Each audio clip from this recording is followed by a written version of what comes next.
Tudo bem com vocês? Hoje estamos no nosso terceiro episódio do nosso IDCast. E hoje, mais um momento especial com mais uma história inspiradora, uma história que com certeza vai fazer você poder parar um pouco, pensar e perceber que você pode. Mesmo que você esteja aí pensando que a tua vida está muito difícil, que está tudo muito complicado, que está tudo realmente, e com vontade até inclusive de jogar tudo para o alto, presta atenção, hoje você vai escutar uma história que vai fazer a diferença na tua vida. Hoje eu estou aqui com Rubens Santos, ator, comediante, ele que tem feito a diferença aí de uma forma muito brilhante. Ele vai contar a história dele aqui pra gente, uma história de sucesso, uma história de realmente de alguém que tem uma resiliência e conseguiu superar grandes obstáculos na sua vida. Rubens Santos, muito prazer receber você aqui hoje no nosso vídeo. Muito prazer é meu, irmão, muito bom estar contigo aqui, estou acompanhando o podcast e é muito bom assim, poder dividir histórias de superação, para poder inspirar as pessoas a lutarem pelos seus objetivos e conseguirem, porque todo mundo pode conseguir, né? Que maravilha, que maravilha. A proposta do nosso IDCast é justamente isso. Sim, você pode. Existe uma máxima na PNL, que é a Programação Neurolinguística, que fala assim: se ele conseguiu, eu também posso conseguir. Se ele fez, eu também posso fazer. Então, a proposta nossa é mostrar para o nosso ouvinte que aqueles que principalmente que estão ali, eu não vou, não vai dar certo, tenta e para no meio do caminho, né? E quando eles escutam algumas histórias inspiradoras, essa pessoa começa a perceber que, peraí, eu me identifico com essa pessoa. Então, eu tenho certeza que a tua história, pelo pouco que nós conversamos, por aquilo que nós já trouxemos, a tua história é uma história, sem dúvida alguma, fantástica, inspiradora, que vai, com certeza, abrir os olhos de muita gente, fazer com que uma juventude, ou talvez até as pessoas que já não estão na juventude em si, mas que elas vão também entender a possibilidade delas conseguirem também chegar aos seus objetivos, E aí eu quero começar já esse podcast, vai ser esse papo aqui bem engraçado, bem interessante, bem focado e tudo mais, que quando eu falo de comediante, a gente sempre tem a ideia, já espera a gracinha, né? Já espera, que vai contar alguma piada e tudo mais. E aí eu quero já começar falando o seguinte, porque tem alguma piada já aí pronta para trazer pra gente? O pessoal, sempre onde eu passo, o pessoal faz: Rubens, conta uma piada, e eu sempre mando essa. Pio? É muito interessante o senhor falar isso, porque é uma coisa que me coloca em xeque, saca? Eu adoro contar piadas em roda de amigos assim, mas de forma espontânea. Ou no show, ou de forma espontânea. Tipo, eu tô aqui, eu vou sair uma piada. Mas quando você me conta uma piada, você me coloca em xeque, você me coloca na obrigação de fazer você rir. E aí eu fico na tensão de tipo, eu tenho que achar a melhor piada, porque se ele não rir, eu vou me achar um cara muito ruim da comédia e tal. Então, uma dica para vocês, quando encontrarem comediante, não peçam para ele contar piada, esperem contar espontaneamente. É interessante, gostei da dica, realmente. Agora, Rubens, como é que surgiu essa história de você ser comediante, de você ser esse cara que vai contar piada? Como foi isso? Foi na tua infância? Conta pra gente como é que surgiu essa... Então, eu quando criança, eu sempre gostei das partes mais cômicas, de ver palhaço e tal. E gostava de ser o cara engraçado. Eu lembro que eu, há 4 anos, eu imitava o Jaspion, chamando o gigante guerreiro Daleon, E o pessoal morria de rir, e quando o pessoal ria, eu me sentia feliz. E aí eu não entendia o que era isso até então, mas ia escutando anedotas e reproduzindo para os amigos. E aí com 7, 8 anos de idade, eu já tinha muitas anedotas gravadas na cabeça e que contava para os amigos riam e eu ficava feliz. Mas eu não entendia isso como profissão, entendeu? Só me sentia bem. A comédia ela veio para mim naturalmente, profissionalmente só depois que eu me tornei ator. Aí me tornei ator, aí a comédia tomou a frente, assim. E até hoje eu vivo nessa dualidade entre a comédia e o drama, nos trabalhos que eu faço. Entendi. Mas tinha alguém na família que já era comediante? Não, na minha família não tem nenhum comediante. Tem alguns artistas, músicos, cantores, primos, assim, mas comediante não. Porém, tanto o meu avô quanto o meu pai são extremamente... Meu avô foi, meu pai pessoas extremamente engraçadas, assim. E E eu ria muito com histórias do meu pai, com histórias do meu avô. E eu acho que eles também se divertiam quando a gente ria das histórias que eles contavam. Não sei, eu acho. Mas meu pai é uma grande inspiração para mim, assim, Maravilha. de, de pessoa engraçada. Então, com certeza tem o DNA do pai, né? Veio Tem, dele aí, tem. veio do avô e tudo mais. Mas hoje você são quantos irmãos na família? São 5 irmãos. São 5 irmãos. Vocês hoje moram na cidade de Igaraçu. Isso, todos. Vocês vieram de onde para cá? São José de Belmonte, nós nascemos em São José de Belmonte, todos nasceram em São José de Belmonte, todos os irmãos, todos foram pegados por minha avó, que era parteira, né? E em 89, meus pais decidiram vir para Igaraçu, para tentar a vida aqui. Estava todo mundo indo para São Paulo, né, todo mundo buscando aquela triste partida, como Luiz Gonzaga cantava. E eles vieram para cá, para Igaraçu. Meu pai trabalhou, inclusive, nessa obra do viaduto de Igaraçu. E aí moramos em casa primeiro moramos numa cozinha, tinha uma prima minha que cedeu uma cozinha para a gente ficar, então 5 irmãos, meu pai e minha mãe numa cozinha nós moramos. Depois meu pai alugou um barraco, assim, no espaço que era um bar, e a gente morou lá um tempo. Depois meu pai atrasou o aluguel alguns dias, o cara despejou meu pai. Nessa época minha mãe nós tínhamos entrado numa invasão que fica ali atrás do Norte, que hoje é a Rua Sabiá. A gente tinha invasão lá, minha mãe conseguiu invadir um terreno junto com o pessoal lá. E nós fomos morar nessa casa lá, de taipa, e coberto com madeirito, porque tinha sido despejado, não tinha dado tempo de cobrir. E passamos um bom perrengue, assim, nessa casa, mas aos poucos meus pais trabalhando, foram construindo, fazendo de alvenaria. Hoje a casa é muito massa lá da minha mãe. Mas foi um tempo bem difícil, assim. A chegada em Igaraçu foi bem difícil, né? Meus pais são verdadeiros heróis, assim, guerreiros, por terem conseguido, primeiro por se arriscar, meter a cara, sair do interior, matutos sem estudo de grau avançado, né? Meus pais estudaram, sei lá, até 5ª série, e vieram meter a cara.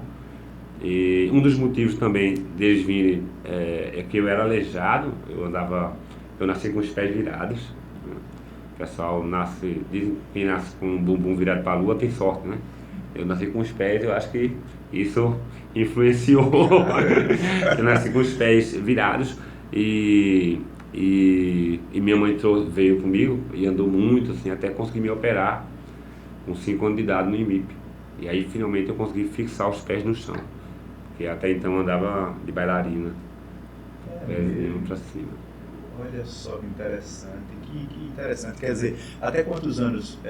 Até os 5 anos de idade. Até os 5 anos de idade, quando depois que você fez a cirurgia. Inclusive, quando eu fiz a cirurgia, eu coloquei um gesso durante um mês e meio.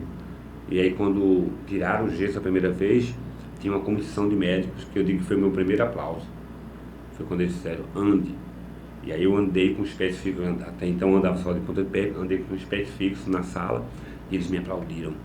Foi meu primeiro aplauso. Cara, né? E aí, 15 dias, aí eles disseram, vamos ter que botar outro gesso. Aí passei mais 15 dias com gesso, e aí repetiu-se a cena, os médicos na sala, ande.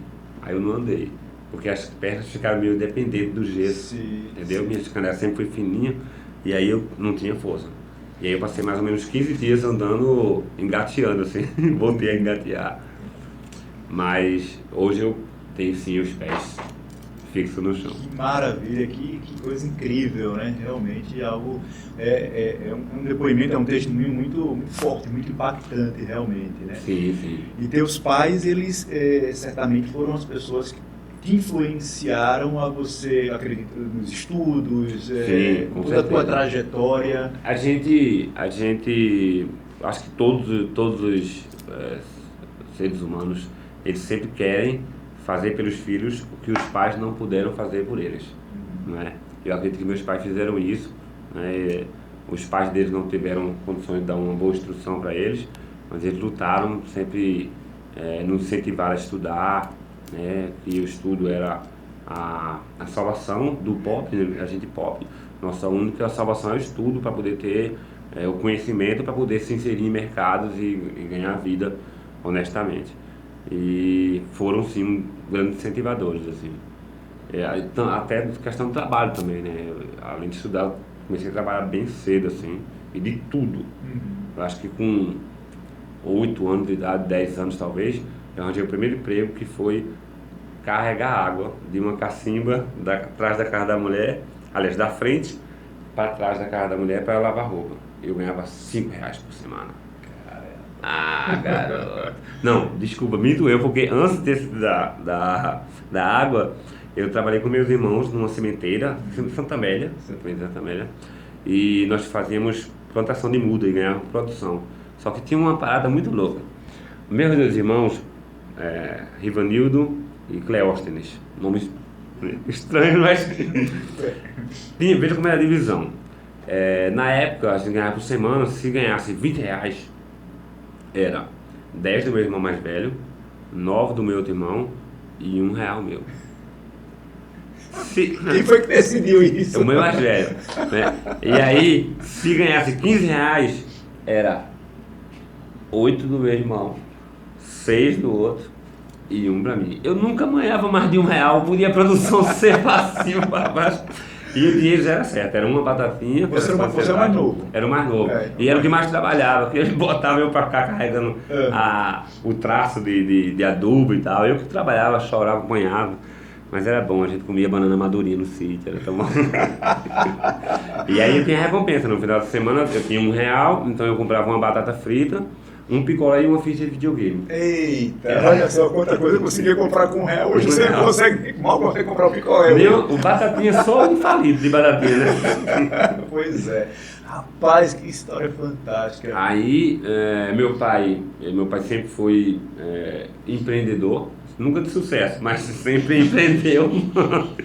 Ele vendia, meu pai, uma coisa que ele sempre fez questão, assim, por não ter condição de bancar uma escola boa, uma parada, o foco do meu pai era fome, a gente não passa. Então ele sempre teve esse... Eu lembro que uma vez a gente estava numa situação bem difícil e minha mãe falou para ele, de noite, o almoço tá aí, mas de noite não tem não. E aí meu pai me pegou e falou, vamos lá na caixa. Chegou na caixa, entrou, foi lá e tinha o PIS dele. E saiu com o PIS lá e ele chegou em casa assim, jogou assim, fez fome, a gente não passa. E isso aconteceu 2 vezes. A segunda vez, uma situação parecida não ia ter, e aí a gente nessa época fabricava vigas pré-fabricadas, né? E estavam umas vigas lá encostadas, e a gente numa situação difícil, e amanhã não tem. E aí chegou o vizinho e falou assim, acontece as vigas aí. Meu pai falou, tanto. Ele falou, tá aqui, tum. Meu pai falou, fome não, fome a gente não passa. E aí ele também inventava, tipo, estava desempregado, ele inventou de vender pão. Então ele vendia pão naquela bicicleta. O pão. Ele vendeu 1 ou 2 vezes, arrumou os clientes e fez, vai, é tu. E aí eu queria vender. E aí eu vendia pão.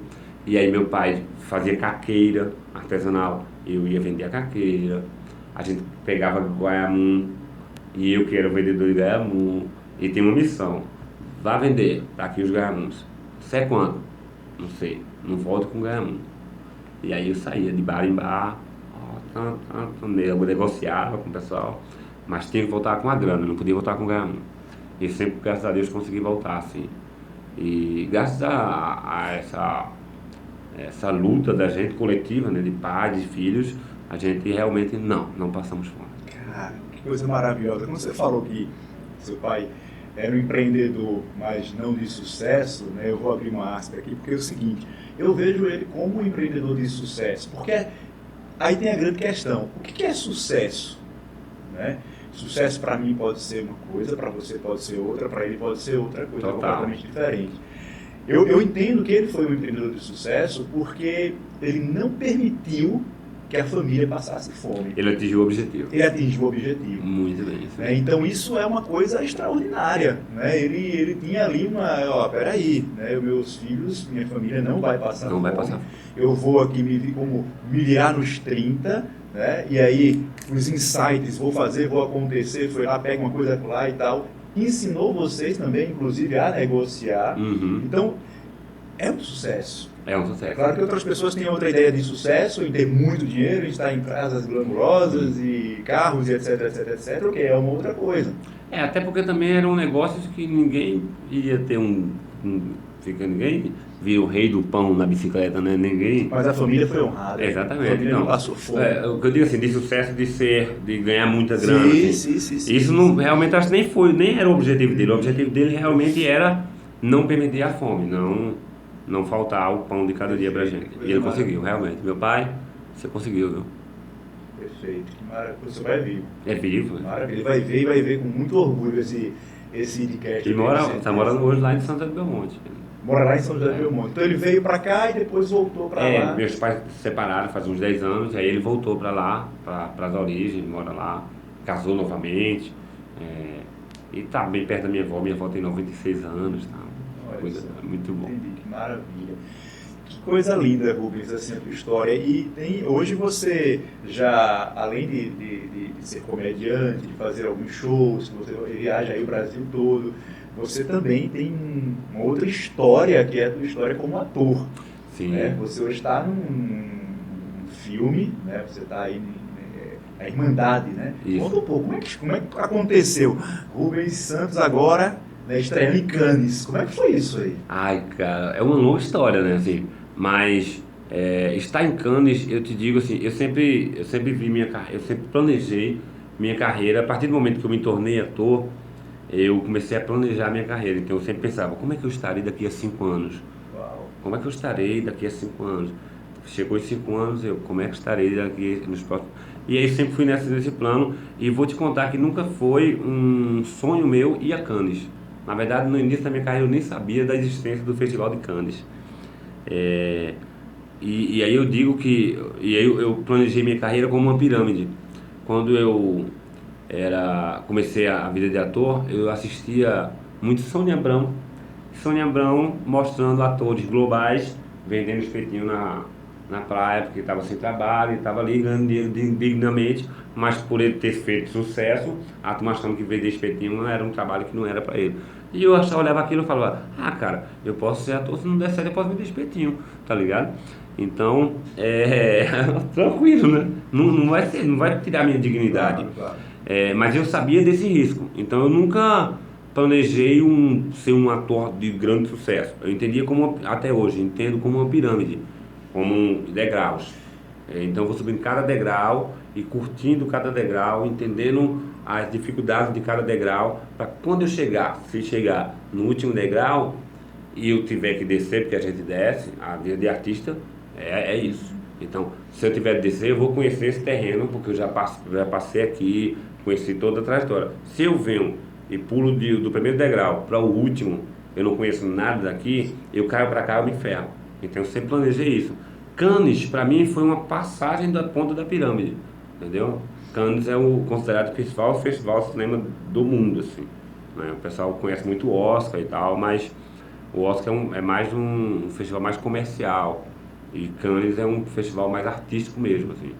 E a Cannes foi, tipo, superar todas as minhas expectativas mesmo, assim. Eu lembro, mas também eu determinei. Quando eu fui para Cannes, eu tinha feito já 2 filmes com o Kleber Mendonça Filho. Ele tem 3 longa-metragens, eu estou nos 3. O Som ao Redor, Aquários e Bacurau. Quando eu fui gravar Bacurau, a gente estava almoçando, eu e Kleber e a Emilie, que é a esposa dele, e eu falei para eles, eu vou para Cannes. E ele falou assim, calma, vamos fazer um filme. Eu falei, tá, mas eu vou para Cannes. E aí 1 ano depois, nós estávamos em Cannes, juntos. Mas essa história começa bem lá atrás, assim. Eu tive a sorte, ou não sei sorte, mas assim, essa conquista, meu primeiro festival que eu participei na minha vida, foi o 3º Festival Estudantil Teatro e Dança do Recife, com a peça O Sumiço da Galinha Maristela, fazendo uma tragicomédia infantil, e eu ganhei o prêmio de melhor ator. E quando eu ganhei o prêmio de melhor ator, eu entendi que eu podia. Eu disse, caramba, eu ganhei o prêmio, eu posso, cara. Eu posso sim. Eu posso ser aquele ator que está na TV, eu posso ser... E aí, a partir daí, eu comecei a lutar. E aí, meu irmão, eu abdiguei de tudo, assim. Aí eu fui muito de contra meu pai, nesse momento foi muito contra isso, porque meu pai dizia assim, não, tu tem que gerar renda, pai. E artista não gera renda início de carreira. E eu sempre digo, se você quer ser artista, não comece pensando em grana, porque não vai dar certo. Você tem que começar a fazer pelo amor à arte, pelo amor que você está fazendo. Isso em qualquer profissão. Pelo amor que você está fazendo. Porque se você fizer de olho na grana, você vai focar nela e é difícil chegar. Mas eu nunca foquei na grana, eu foquei no sucesso de satisfação, entendeu? Mas claro que eu sabia que precisava de grana, então meus pais pressionavam, ó, tem que ter grana, tem que gerar grana. E por um momento eu pensei em desistir, devido à pressão mesmo, assim, eu falei, não tem que arranjar um emprego formal. E arranjei, trabalhei 5 meses na Itamaracá Transportes, como fiscal de tráfego, e foram os 5 meses mais difíceis da minha vida. Não por trabalhar na empresa, até hoje conheço todo mundo lá, gosto muito do doutora Amélia, pessoal, enfim, conheço todo mundo lá. Já fiz outros trabalhos já como artista, inclusive com o Helder, fizemos lá alguns trabalhos já como artista, mas foi um tempo infeliz porque eu não estava fazendo o que eu queria fazer. E aí 5 meses depois eu saí de lá, quando eu saí de lá, no outro dia uma produtora me chamou para fazer um trabalho de ator. E aí foi muito mágico para mim, porque na Itamaracá Transporte eu era estagiário e ganhava R$ 180, acho que R$ 215 por mês, por quinzena era 80 e no final do mês era 100 e alguma coisa. E aí quando essa produtora me chama para trabalhar, para fazer uma peça, ela me chamou para fazer uma peça, onde eu ia ganhar numa peça de 30 minutos, R$ 40. Aí eu falei, caramba, eu vou ganhar em 30 minutos o que eu ganharia em 3 ou 4 dias, trabalhando de 2 às 10. E aí eu falei, então eu estou no caminho certo, vou aqui. E aí essa produtora gostou muito do meu trabalho, e eu trabalhei lá de 2006 até 2010, fazendo muito trabalho assim. E aí, nessa época, realmente eu tive umas dificuldades com meu pai de pressão, né? E aí quando começou a entrar dinheiro, eu mostrei para ele. Uma vez eu cheguei em casa, deixei o dinheiro cair. Ele falou, o que é isso? Eu falei, é teatro. Isso aqui é teatro. É teatro. O trabalho devolve, né? Devolve. Devolve. Quando você faz com amor, você se dedica ao poder, independente da profissão que você exerça. Você fazer com amor, vem o retorno. E uma coisa muito importante, quanto mais você tenta ajudar pessoas, mesmo que essas pessoas não retribuam lá na frente, as coisas vão melhorar para você. Então ajude o máximo de pessoas e suba sem passar por cima de ninguém.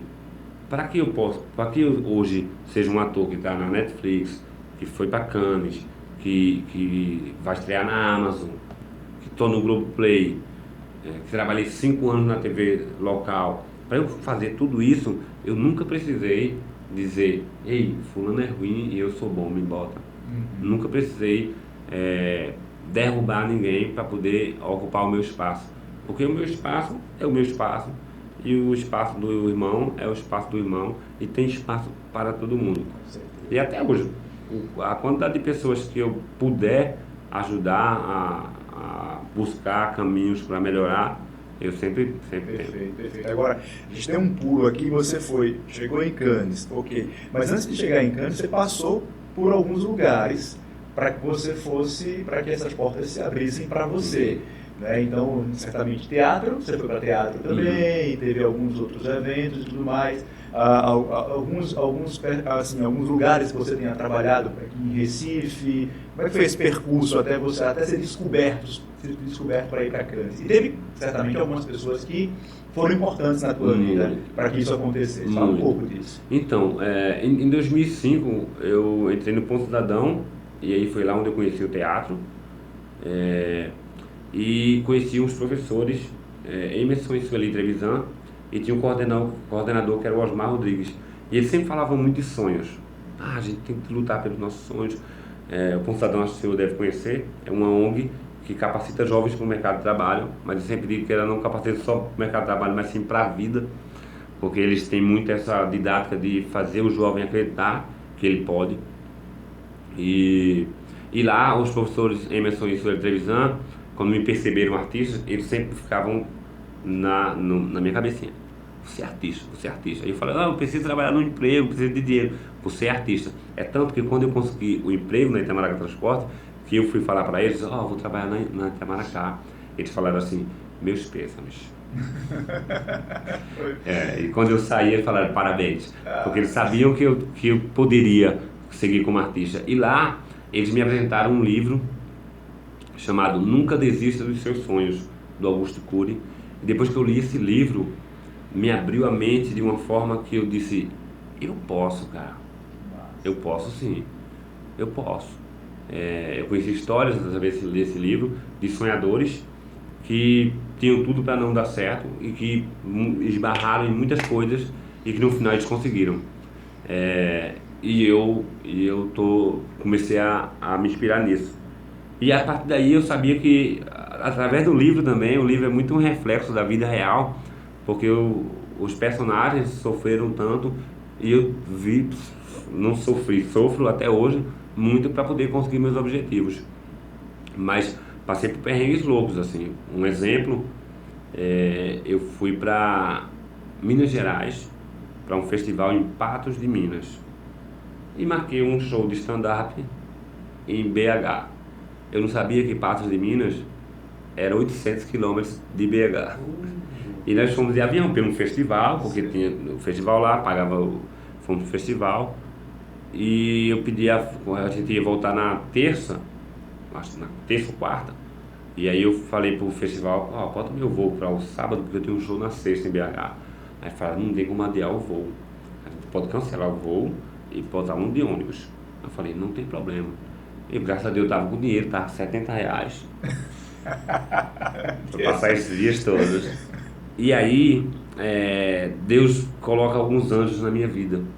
E nesse festival tinha um cameraman que ele, por acaso, era loiro, de cabelo encaracolado. E por acaso eu comecei a chamar ele de anjo. Nosso anjo. Ele ficava filmando, nosso anjo. E aí esse cara descobriu, a gente comentando, descobriu que eu ia fazer uma participação num show de stand-up em BH. Ele falou, você vai fazer um show em BH? Aí eu falei, vou. Aí ele falou assim, você vai ficar em que hotel? Aí eu falei, cara, ainda tô pensando aqui. Aí ele falou, você não vai pagar hotel, você vai ficar na minha casa. Eu falei, que é isso? Você vai ficar na minha casa. Aí eu falei, beleza. E aí eu vim embora do festival na terça, cheguei em BH na quarta, e aí eu tive que ficar num hotel um dia, tinha 70, paguei 40 para ficar num hotel uma noite, e aí sobrou 30. Aí no outro dia ele chegou, aí eu fui para casa dele, e aí esse cara, ele não me deixou pagar um café. E ele não sabia que eu estava apenas com R$30. Mas ele não me deixou pagar nada. Eu fiquei da quarta à sexta. No sábado ele me levou até a rodoviária de táxi. E eu não paguei nada. Os R$30 serviu para que eu voltasse de BH até Igaraçu, 2 dias de viagem, comendo treloso e tomando água. Até porque o show que eu fiz era R$50 o cachê.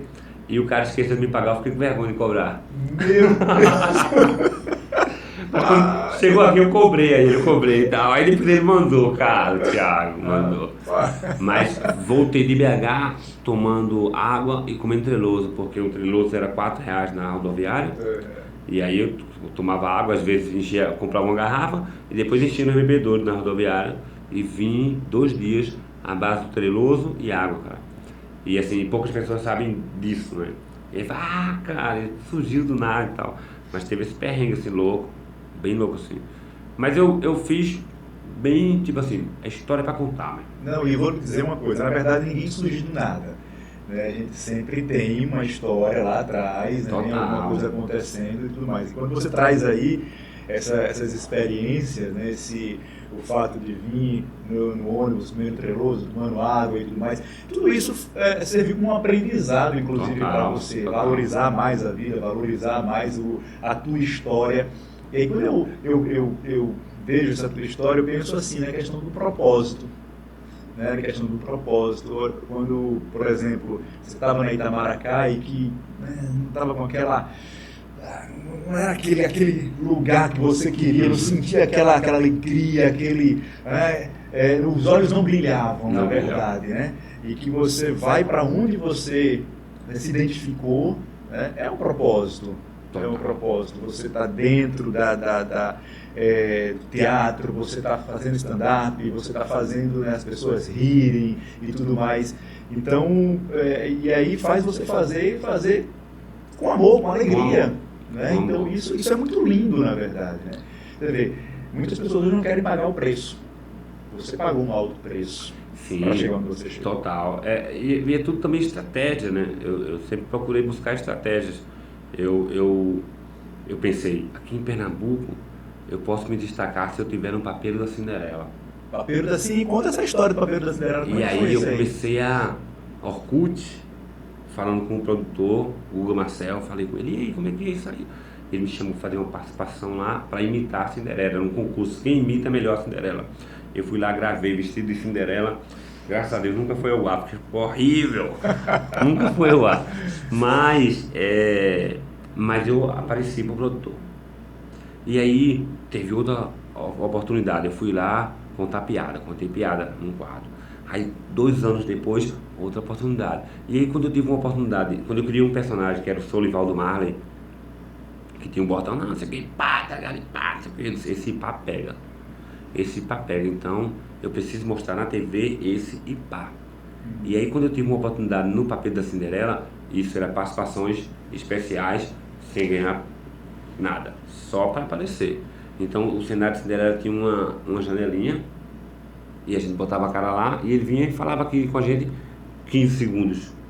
E esses 15 segundos era a minha oportunidade de mostrar alguma coisa. Uau, e eu pensei, 15 segundinhos. Tem que se vender em 15 segundos. Isso. E aí o que eu fazia? Meu bordão. E aí galera, pá, não sei o que, pá, não sei o que, ai, pá.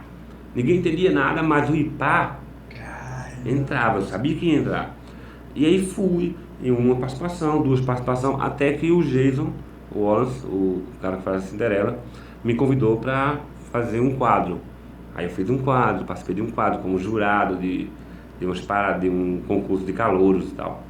E aí depois outro quadro, e aí depois eu entrei no elenco fixo. Né?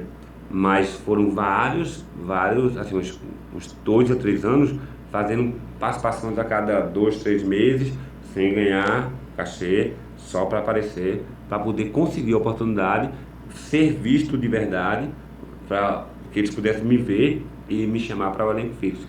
Fala de novo aí, desculpa, quanto tempo só fazendo aparições, só para... 2 a 3, entre 2009 a 2 anos. Entre 2009 a 2013, eu fiz acho que uns 10 aparições, entre 2009 até 2013.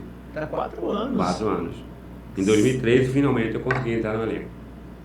4 anos somente fazendo aparições, Isso. Sem ganhar nada, Sem só ganhar para mostrar o teu personagem. Buscando, cavando a oportunidade. Cavando a oportunidade. Porque eu sabia que se ele percebesse que eu tinha o talento que o pessoal dizia que eu tinha, se ele percebesse esse talento, que o pessoal diz que eu sou bom, né? Acho que eu já conhecia Helder. Helder falava, tu é bom, tu vai conseguir, tu vai ser sucesso e tal. E eles, tanta gente me diz que eu sou bom, será que ele não vai me perceber? Até que ele me percebeu. Mas durante esse período, teve aquele momento assim, peraí, 4 anos, chegando a 4 anos, já vou desistir, não chegou a passar por isso? Não, jamais. Nunca pensei em desistir, cara. Eu nunca pensei em desistir. Na verdade, eu fiquei triste quando eu tive que pausar durante o tempo que eu fiquei na Tama na Cá, mas nunca pensei em desistir. Eu sempre fui visionário, assim, eu sempre pensei, eu vou conseguir. Como eu falei, de Cannes, eu disse, eu vou pra Cannes. E a gente não tinha nem gravado o filme ainda. Sim. Eu vou pra Cannes com vocês. E fui. E até falei, não vou pro Oscar não. Só Oscar não. Vamos pro Oscar não, viu? Só pra manter a tradição de profecia. Mas eu sempre busquei isso, assim, eu sempre cavei oportunidades, entendeu? Eu sempre cavei oportunidades. E também sempre me vi, antes de fazer qualquer trabalho que eu já fiz na minha vida, eu sempre me vi. O último trabalho que eu fiz, Irmandade, antes de gravar Irmandade, antes de fazer o personagem, de receber o roteiro, eu já fazia esse personagem no espelho, eu já ficava fazer no espelho assim, olhar, fazer uma cara, falar, meu irmão, eu vou fazer um personagem que vai ter esse estilo assim, eu quero fazer um personagem que vai ter esse estilo. Coisa maravilhosa. E É um ensaio mental, É um ensaio você mental. vendo já. quando eu recebo o roteiro, eu falei, agora ele vai. Agora ele vai. E aí ele foi. Eu acredito que teve 3 coisas aí, existe com você ainda com certeza, que o foco é uma das coisas que são extremamente importantes para qualquer pessoa que quer chegar a algum lugar, tá? Tem que ter foco. Né? E eu falo muito sobre os 3 tipos de foco, é o foco visionário, foco comportamental e o foco consistente. Na verdade, o foco visionário é o quê? O que a maioria tem. Ou seja, eu me visualizo daqui a 2 anos em algum lugar. Ok, tudo bem. Só que no decorrer da caminhada vão acontecer algumas situações. Se eu não estiver muito consciente, muito certo, muito preparado, eu paro no meio do caminho. Ter apenas o foco visionário faz com que aconteça isso. Aí o que acontece? Tem que vir um outro foco, que é o segundo foco, é o foco comportamental. O que é o foco comportamental? É você viver em função daquilo que você está visualizando. Você fala sobre, você escreve sobre, você conversa com pessoas sobre aquilo ali. Você está tudo que você está fazendo praticamente é falando sobre o teu sonho. Estando no meio em ambientes com pessoas que também estão comungam dessa mesma ideia, então isso vai criando uma energia dentro de você e essa energia vai dando força, vai te encorajando para que todo dia você consiga pensar naquilo ali. Então, você tem a imagem de onde você quer chegar, foco comportamental, você comunica isso com mais intensidade, né? Você está no meio de pessoas que estão falando sobre isso, aí você desvia o teu olhar para outros ambientes ou outras pessoas que não vão agregar e você foca o tempo todo falando disso aí. E o foco consistente é você manter vivo o foco visionário. E todo dia você está se movimentando nesse sentido. O que acontece com as pessoas hoje? As pessoas, infelizmente, ficam só no foco visionário. Então, aconteceu um problema no meio do caminho, elas desistem, elas param. Então, o foco comportamental ele vem a partir de uma força chamada força transcendente, que aí é algo que vem, que vai emergir dentro da gente, para que a gente mantenha essa perspectiva, esse olhar, e em todo o tempo a gente está se movimentando rumo a esse objetivo. Então, por isso eu acredito que você não desistiu. Não. Né? Por isso que você não... 1 ano, 2 anos, por só aparecendo, 3 anos, 4 anos para... Depois disso aí, o Grande vai te remunerar, e agora ele vai te dar uma nova, uma estrategicamente vai te colocar em outra posição e tal. Isso é fantástico. Assim, eu aprendi muito com quedas também. Aprendi a não desistir jamais. Mas as quedas me ensinaram muito. Por exemplo, em 2008, apenas com 3 anos de carreira, eu comecei em 2005, em 2008 eu participei de uma audição para um festival de piadas do Show do Tom, que era na Record. E eu fui selecionado. Uau, que massa! E foi um dos dias mais incríveis da minha vida. O Osmar Rodrigues, que era o coordenador da ONG, eu não tinha telefone, então eu deixei o telefone da ONG. E aí, na época, meu irmão estava montando uma lan house, e eu aprendi a mexer em computador no Ponto Cidadão, eu estava montando os computadores, e o Osmar chegou. Quando o Osmar chegou, como eu tinha dado o número do Ponto Cidadão, ele chegou com a mão para trás assim, eu falei, e aí, tudo bem? Ele falou, tudo bom. Eu falei, e aí, Tom ligou para lá não? Aí ele puxou o papel assim e fez. A produção ligou. Cara, você vai, cara, você me arrepiei, cara. Você vai pro show do Tom. Eu falei, ele tá brincando, sério. Eu me ajoelhei, agradeci pra caramba. Peguei, fui atrás comprei um cartão telefônico e fui ligar pra Record pra confirmar a minha ida. E fui ao show do Tom. Quando eu fui pro show do Tom, antes de ir, eu fiquei pensando, cara, mudei minha vida, eu vou pra TV, vou ficar famoso, cara, mudei minha vida. Não, hoje eu percebo que realmente mudou, mas na época que eu fui lá e participei, perdi o festival na semifinal, voltei pra casa e eu pensei, caramba, não mudou nada, mas tinha mudado. Pelo seguinte, quando eu era gravado, quando eu fui assistir em casa, que eu tava vendo lá, e aí eu me vi perdendo, mas eu vi 2 figuras no show do Tom. Um chamado Shaolin, finado Shaolin, e o Tiririca. E eu olhei para aqueles caras que estavam no auge da carreira, eu olhei para eles e eu falei, esses caras não têm menos de 35 anos. Eu tenho 23. Perfeito. Por que eu tô com essa pressa, cara? Eu já fui lá. Já tá massa, já dei um grande passo. Então, calma, meu sucesso vai chegar depois dos 30. Perfeito. Muito bom. Cara. Você lembra qual foi a piada que você contou? Lembro. Segurei. Não pode contar, não. Na época podia contar na TV aberta, não pode mais, não. Então, é porque a piada que eu contei na época era uma piada que eram permitidas contar. Hoje em dia a gente tem uma preocupação maior e tal. Aí eu não conto mais a piada que eu contava lá no show do Tom. Mas eu gosto de falar muito no meu show sobre minha pessoa mesmo, por exemplo. Eu sou pai de 2 filhas, sou um pai muito participativo. Tem uma frase que eu falo para minhas filhas pelo menos 20 vezes durante o dia, que eu digo a elas assim: peça a sua mãe. A gente tem que, a gente tem que participar. Mas mas eu participo mesmo. Eu lembro que eu quando estava ensinando as minhas filhas sobre as vogais, e aí eu ensinando as vogais, eu falei: Helena, A de quê? Aí ela falou: de amor. Aí eu falei: e o que mais? Ela: amizade. Aí eu falei: é de quê? Aí ela falou: escola. Aí eu falei: e o que mais? Ela: escada. Aí eu falei: e de quê? Aí ela: índio. Aí eu disse: o que mais? Ela: outro índio. Aí ela vai, criança vai, criança é sincera demais. Criança suas criatividades, muito bem. Maravilha, maravilha, muita história. Ô Rubens, você tem alguns personagens, né, que você criou e tudo mais. Fala desses personagens que foi criado por você, como é cada personagem, como é que você incorpora esses personagens? Cara, tudo inspiração. Meu primeiro personagem foi o Juarez Malaquias, que é um bêbado, que, como eu falei, meu pai sempre foi um empreendedor, né? E meu pai teve uma bodega, e poxa, velho, um monte de pinguço assim na bodega do meu pai, e eu ficava olhando cada um, e o trejeito de cada um. E aquilo me fez construir o Juarez, que é um olhar, que é o bêbado, ele... Eu digo para todo mundo que quer interpretar bêbado, que o bêbado ele não quer mostrar que tá bêbado. O bêbado não assume que tá bêbado. É muito raro o cara dizer assim: rapaz, tô bebinho. Não. Ele tá bêbado, ele faz. Tenta enganar, né? Não é? Então eu observava isso nos bêbados e me fez inspirar no Juarez. O segundo personagem é o Solivaldo Marley, que vem de inspiração de um personagem do Edilson Rigar, que fazia o Príncipe da Cinderela. Ele tinha um personagem que era um malandro, né? Que falava: meu irmão, que viagem. E aí eu vi aquele personagem e falei: que incrível. E aí, unindo essa ideia daquele personagem dele com alguns amigos de infância que falavam mais lentinho: ei, meu irmão, tá ligado? Não ir pá.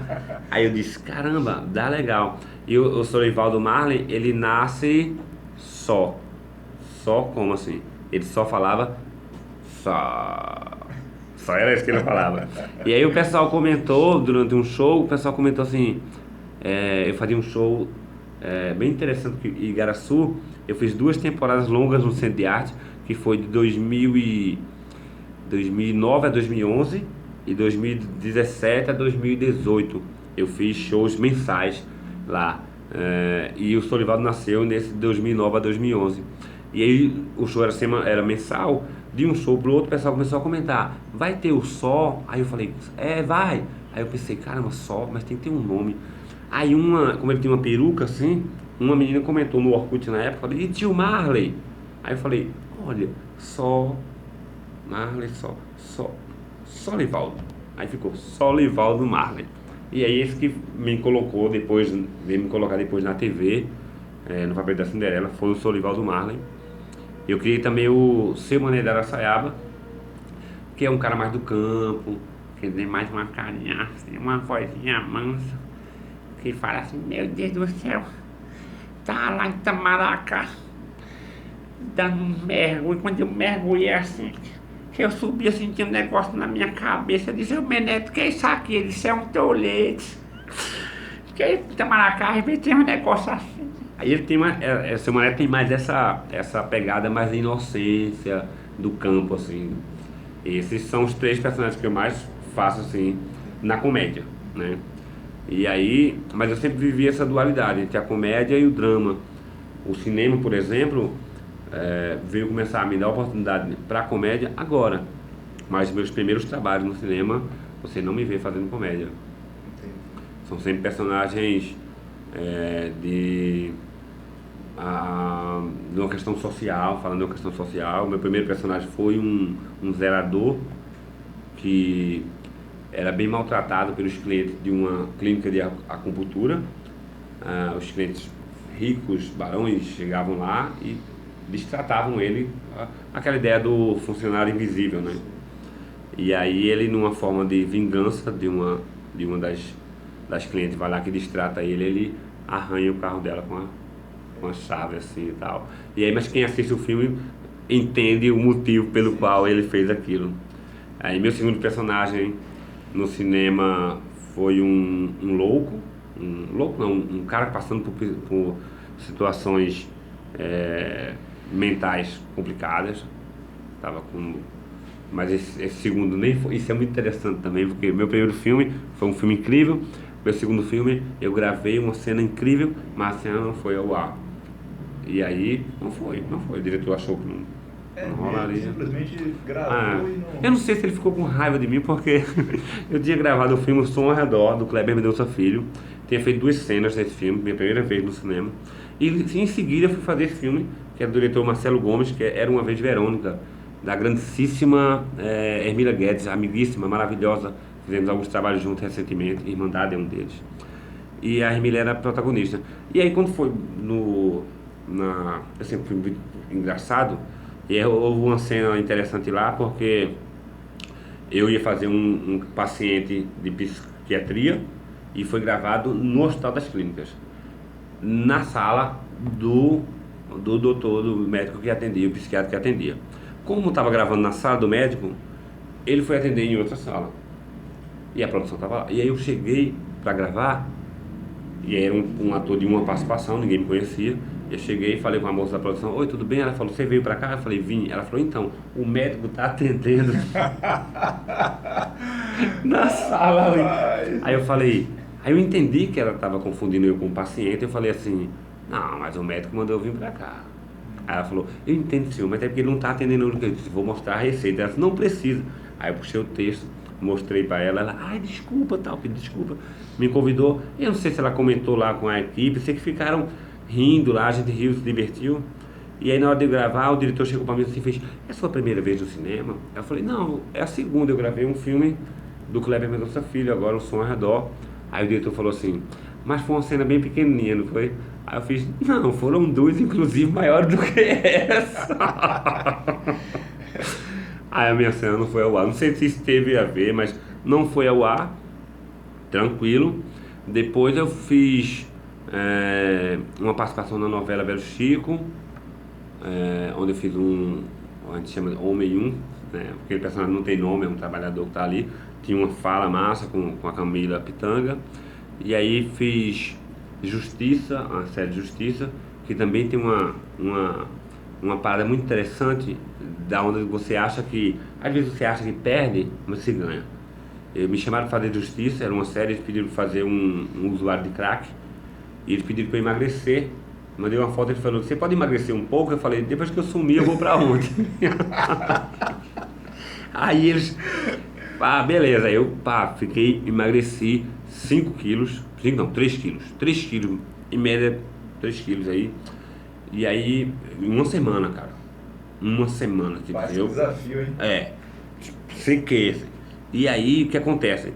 Era pra gravar no sábado, na sexta me ligaram, falaram: Rubens, o ator que você ia substituir vai poder fazer. Caramba. Aí eu falei: e aí? Ela falou: não, e aí você vem, você faz alguma coisa com a gente, você não vai deixar você na mão. Aí eu fui lá e fiz uma figuração, passei o dia todinho do lado do ator, o ator atuando, maravilhoso, amigão Zaza. E depois e fiquei lá o dia todo gravando lá, e eles me pagaram como ator, não me pagaram como figurante, me pagaram como ator. Mas um ano depois me chamaram para gravar Onde Nasce os Fortes, que era o mesmo diretor de Justiça. E aí quando eu gravei a cena de Onde Nasce os Fortes, o diretor falou assim: você fez Justiça? Aí eu fiz: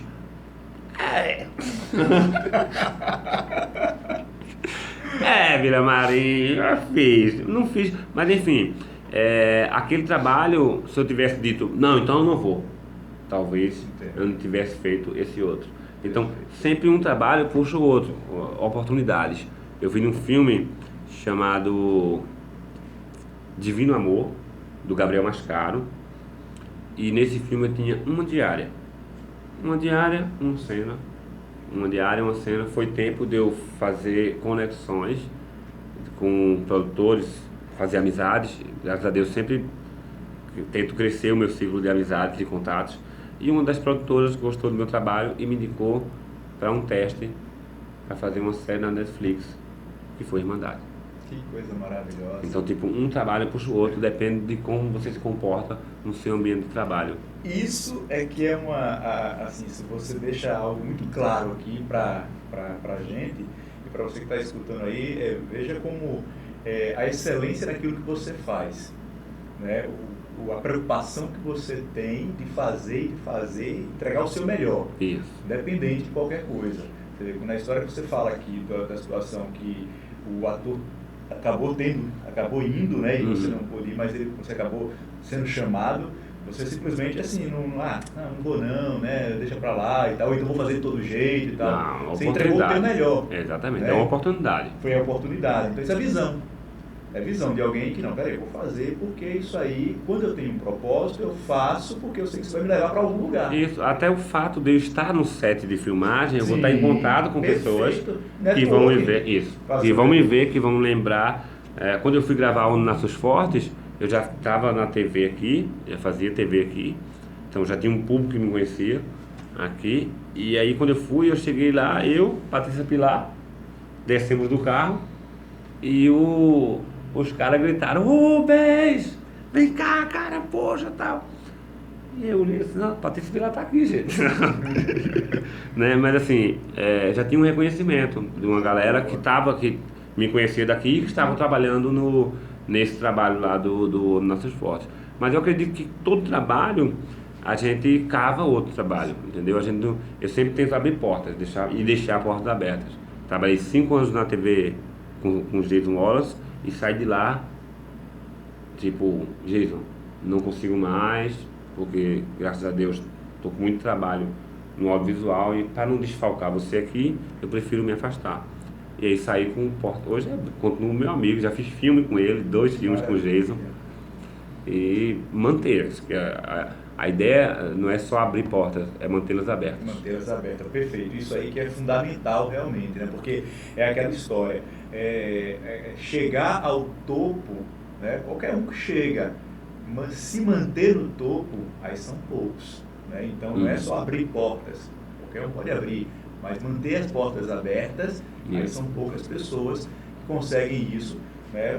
Por conta vai ter que ter o seu profissionalismo, vai ter que ter a sua ética, vai ter que ter tudo aí agregado. Engolir sapos também. Muitas vezes, né? Vai ter que acontecer isso aí. Então, você tem uma trajetória aí de realmente de alguém que sempre acreditou e que sim, eu posso, é possível, eu vou. Eu acredito muito que tem ainda muito caminho pela frente. Muito caminho. Não, é só o começo. Só o começo. O pessoal vive me dizendo: Rubens, é só o começo. Eu fui pro Show Tom, é só o começo, Rubens. 5 anos na TV, é só o começo, Rubens. Fui pra Cantos, o pessoal disse: é só o começo. Fiz Irmandade agora, Rubens, é só o começo. Eu disse: não chega na metade não, gente, pelo amor de Deus. Não, mas eu não quero chegar, não, deixa ficar no começo, tá muito bom. Mas assim, hoje eu tenho muito orgulho, assim, depois eu tenho 17 anos de carreira, como ator. De cinema eu tenho 11 anos de cinema, e durante esses 11 anos de cinema, Sônia Braga, Fernanda Montenegro, Matheus Nastergalli, Irandi Santos, Dira Paz, Alexandre Nero, Camila Pitanga, José Vasconcelos, José Carlos Vasconcelos, enfim, todo esse pessoal teve a oportunidade de trabalhar comigo, poxa. Só artista de peso, né? Com mais um, né? Jason Wallace. Que maravilha. Não, eu tenho muito orgulho assim. Todo o pessoal que eu trabalho, que tem mais experiência, eu sempre tento adquirir conhecimento através deles e sempre. Sônia Braga foi, assim, uma mãezona para mim, assim, uma tia. Mãezona não, né, Sônia? Uma tia. Uma atriz incrível, com uma carreira internacional. e ela não me deixou em momento algum me sentir inferior. Pois é. Ela sempre me colocou de igual para igual. Eu uma vez me peguei 10 horas da noite em Parelhas no hotel conversando com Sônia Braga num banquinho assim do hotel assim conversando. E eu olhei para cima e Kleber, irmão do seu filho, estava tirando foto. Eu falei, nossa, zerei a vida. Caramba, que Porque coisa é boa. muito assim, muito aprendizado. Agora uma pergunta interessante, né? Quem vê geralmente assim, os comediantes, né, contracenando e sempre atuando e tudo mais, você é esse cara espontâneo, feliz, brincalhão, no dia a dia com os amigos, em casa também, como é, Luiz? O pessoal, sei lá, porque às vezes o pessoal tem uma ideia do artista que o artista tem que ser diferente da sociedade. E eu sempre fui na contramão disso. Eu acho que eu sou igual a todo mundo e eu tento ser eu a todo momento. Se eu tô alegre, você vai me ver alegre, divertido. Se eu tô chateado, também você vai me ver bicudo, arretado. É raro, mas tem um momento de insatisfação com alguma coisa que eu fico meio num momento de tristeza ou de raiva mesmo, todo ser humano pode ter. Mas eu sou esse cara que tá conversando, é isso aqui. Tanto você vai me ver fazer rir de repente assim, tal, mas enquanto artista eu acho que a gente tem que ser igual a todo mundo, não pode ter diferença de ser humano, todo mundo é igual, todo mundo é igual. Você ri de você mesmo de vez em quando? Cara, às vezes sim, viu? Sabe, às vezes tem umas piadas que eu criei assim, já que eu contei, eu falei, nossa, foi engraçado, e eu ri mesmo assim e tal. Eu já ri com o Solivaldo, assistindo o Solivaldo, meu personagem, e eu ri, eu falei, nossa, ele é louco. O Solivaldo é muito louco, né? Sendo que era eu fazendo, mas enfim. Mas eu já ri com algumas coisas minhas, assim, ó, com algumas piadas absurdas, assim. Entendi. Qual é o próximo passo, né? Você sempre fala que se vê daqui a 5 anos, depois quando chega nos 5, se vê daqui a 5. Como é que tá aí essa... Então, eu sempre planejo 5 anos à frente. Não significa que nesses 5 anos eu vou atingir esse objetivo que eu planejei. Se eu não conseguir, vamos mais 5 anos aqui, o que eu não consegui aqui, eu vou conseguir nesse e vou botar mais, enfim. Hoje, eu estou em cartaz na Netflix com Irmandade, segunda temporada. Foi estrear em janeiro, acho, na Amazon Prime, no Prime Video, né? Vamos estrear com uma série chamada Cangaço Novo, Uau. que fala sobre esse movimento de bandidos, né? E tal. Certo. E aí retrata essas histórias. Estou com um filme para estrear também ainda esse ano que chama Partiu América, com Matheus Ceará. E estou para gravar uma série até o final do ano aqui em Recife. Uma série chamada Delegado, de uma galera. Nem posso falar isso ainda, viu, gente? Ninguém viu, hein? Todos Mas, esses enfim, trabalhos são trabalhos nacionais. nacionais. Tem algum trabalho internacional? Então, é isso que eu digo. Hoje não existe mais trabalho só nacional, devido aos streams, né? Quando vem Netflix, Amazon, Globoplay, esses todos eles mostram para o mundo, né? Isso até foi muito bom para nós da nova geração de atores que estão chegando chegando nova assim, né? Eu não sou tão novo, viu? Mas mostrando a cara. É muito bom porque antigamente tinha a ideia do global, né? Você tinha 2 caminhos para ser artista, ator: conseguir entrar na Globo ou viver naquela luta ali e tal. Então quem não chegava na Globo não tinha sucesso, né? Ou com o streaming acabou isso, né? Então tipo assim, eu fiz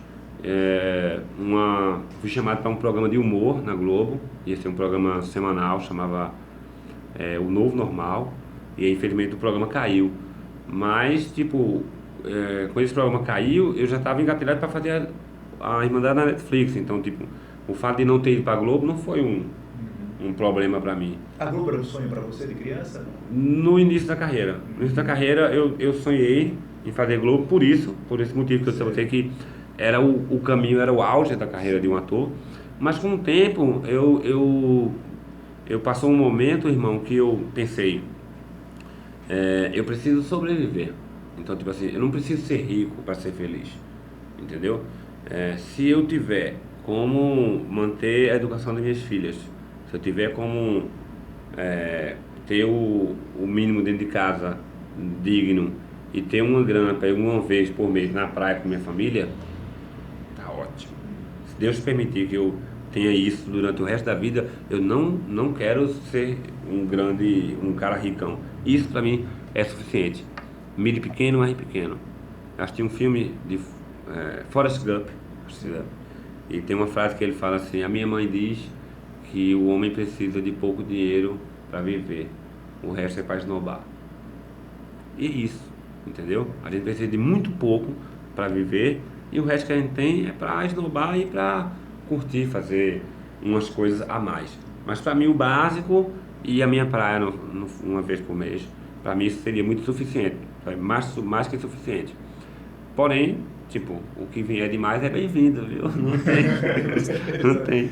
Mas assim, hoje eu tô bem feliz, assim, desde 2018 eu só parei durante a pandemia, e só um ano, 2020 eu parei, 2021 eu trabalhei o ano todo, 2020, 2021 aliás, 2022 também, parei agora há um mês, eu parei de gravar, dei um intervalo, já vou começar outro agora de setembro, e em outubro eu começo essa série, que deve ir até dezembro.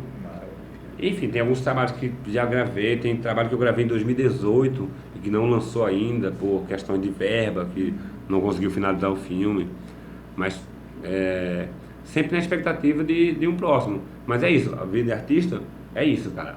Então, tipo assim, hoje eu tô num dos melhores momentos. Eu sempre estou no meu melhor momento. Sempre estou no meu melhor momento. Cada vez que um ano passa, eu estou melhor. Eu sempre me imagino assim, estou melhor do que antes. E eu acho que para regredir, só se fosse uma falta de sorte muito grande, assim.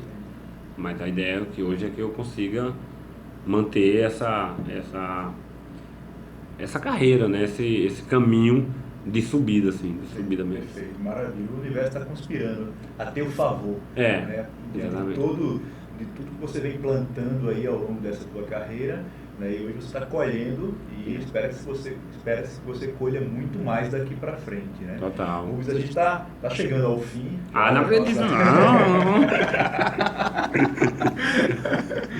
Mas eu vou te falar, cara. Mas tem que marcar outro para eu contar mais história, porque eu não contei tudo não. Não contou tudo não, né? A gente precisa, porque é uma história inspiradora, é uma história que realmente faz a gente pensar, faz a gente refletir, principalmente aquelas pessoas que sempre começam, param no meio do caminho, aquelas pessoas que não querem o sacrifício, que acham que o trabalho não vai devolver, mas o trabalho sempre devolve quando você mantém a ética, mantém o respeito, você não passa por cima, você passa por cima de ninguém para você chegar a algum lugar. Quando você faz bons networks, né, porque foi isso que você fez, você mostra aqui algo que é muito rico, né, que foi justamente o fato de você manter a excelência em todo o trabalho que você faz.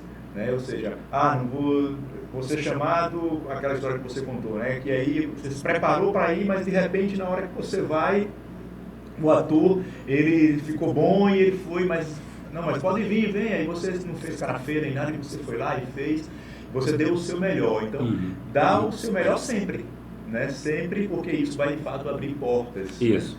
Então isso é algo extraordinário e realmente isso abre a nossa visão para que a gente realmente não retroceda nessa caminhada. E tem muita gente que infelizmente param, retrocedem, né, e fazem corpo mole, desistem rapidamente dos seus sonhos. Há um processo que as pessoas muitas vezes não querem passar por ele. É exatamente isso. E entender a sua vez, né? Acho que todo mundo tem sua vez. Alguns conseguem chegar mais rápido, outros demoram mais e tá tudo bem para todo mundo, entendeu? Eu não acho que um cara que começou a vida de artista agora e com 2 anos ele está estourado pro Brasil todo, eu não acho que ele esteja errado, tá tudo bem, tá tudo ok. Porém, existem várias formas. Para mim, está sendo mais longo, tá ótimo, entendeu? Eu tenho vários amigos que a gente começou junto no stand-up, por exemplo, e hoje os caras, tipo, o Rodrigo Marques, grande amigão, fiz show com ele essa semana, estourado no Brasil todo, lota teatro no Brasil todo, assim. E isso me deixa feliz pra caramba, mas poucas pessoas sabem que há 10 anos atrás a gente tava fazendo para 15 pessoas um show e eles com dor de cabeça, meu Deus, 15 pessoas, tem que pagar vocês, tem que não sei o que e tal. Aí hoje o cara lota para 2.000 pessoas, o pessoal fala, nossa, do nada, entendeu? E não é isso, cara, é muita luta. Coisa maravilhosa. Você traz também um exemplo aí, que eu vou confessar para você, a questão do livro do Augusto Cury, né? Porque quando o IDE, hoje, que é o Instituto de Desenvolvimento Educacional e Emocional, ele nasce também de uma história que eu tive com o Augusto Cury, né? Eu li esse livro, né? O Vendedor de Sonhos, Não Desista dos Seus Sonhos, né? E esse livro também ele faz parte dessa minha história, da história do IDE, porque por um período também, né, eu pensei, não dá mais, está longe demais de conseguir isso aí, não vamos chegar a lugar nenhum. E de repente a gente vê ali histórias inspiradoras que, você precisa focar, você precisa ser persistente, você precisa acreditar e seguir, né? Então isso que é algo interessante. Hoje o nosso instituto ele tem como objetivo trabalhar o desenvolvimento emocional, né, das pessoas, tanto pessoal quanto profissional, fazer com que as pessoas possam enxergar o potencial que existe em cada uma delas, né, saber que existem habilidades na vida de cada uma dessas pessoas que podem ser desenvolvidas a cada dia, e na hora em que ela desenvolve essas habilidades que hoje se fala muito sobre a inteligência emocional, quando ela consegue aplicar isso para a sua vida pessoal, sua vida profissional, sua carreira deslancha. A sua vida pessoal muda completamente. Total. Porque ela passa a ser uma pessoa que tem algumas habilidades que vão fazer com que ela possa ter um olhar diferenciado para o mundo, né? Então, por exemplo, hoje existem empresas que nos contratam para a gente realizar treinamentos, para a gente realizar alguns cursos, para fazer esse trabalho junto aos seus profissionais, porque é interessante, muitas empresas hoje contratam os profissionais, contratam pelo currículo, mas quando demite pelo mau comportamento. Então não é só ter um bom currículo que vai fazer desse profissional um excelente profissional, mas essa pessoa ter inteligência emocional, saber se comportar, ter habilidades como generosidade, respeito, empatia e etc, etc. Como os nossos pais falavam, né? Saber chegar. Saber chegar, pois é. Por exemplo, nós temos um trabalho hoje dentro de escola, que a escola hoje é também um lugar importantíssimo para se desenvolver essas habilidades socioemocionais. Por exemplo, a criança hoje, se ela não for realizado um trabalho de educação socioemocional, ela vai se frustrar. Tem crianças hoje que não sabem, que não conseguem lidar com as frustrações, com as perdas e com as frustrações. Então você imagina, uma criança ela aprender a desenvolver habilidades socioemocionais desde pequena, desde a base, né? E aí na hora em que ela, por exemplo, que tem algumas crianças que é assim, ela está acostumada somente a tirar notas boas, 9, 10, 8. No dia que ela tirar um 5, se ela não tiver emocionalmente, souber fazer gestão das suas emoções, ela vai desabar.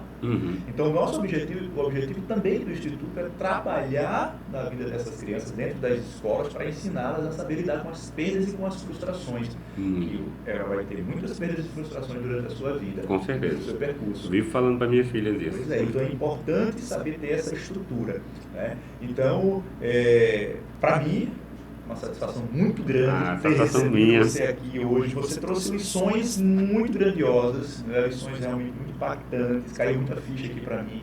Eu tenho certeza que deve ter caído muita ficha aí para você. Inclusive, eu já vou pedir para você, compartilha, dá o like, o que mais?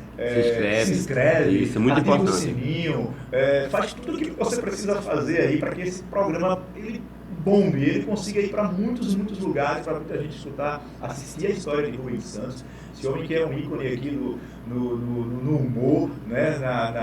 No teatro. E não só a minha, como de outras pessoas que já passaram e que vão passar por aqui, perfeito. Por esse canal, para poder contar a história. Para finalizar, para a gente fazer nosso fechamento aqui. Vai pedir uma piada, não? Não vou pedir uma piada. Eu vou pedir que você... Qual é a mensagem que você traz aí para o nosso público?